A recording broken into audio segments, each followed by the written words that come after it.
சாத்தியங்கள் சாத்தியமே. அற்பமானதை அசாத்தியமாய் மாற்றுவதே தேவனின் பார்வை. அற்பமான உன் சூழ்நிலையிலும் அசாத்தியங்கள் சாத்தியமே. தேவனின் பார்வை உன்னில் பட்டாலே அற்புதங்கள் உன் வாழ்வில் நிச்சயமே. ருசியில்லா தண்ணீரும் ரசமாகும், பெருமையான உன் வாழ்வு வளமாகும்.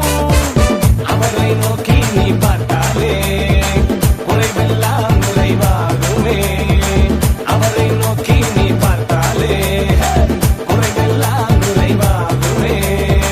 அண்ணே, நானும் மனுஷன் பார்க்குற விதமாக தான் தேவன் என்ன பார்ப்பார்னு சொல்லி மனுஷனை பார்த்து ஏமாந்துட்டேனே.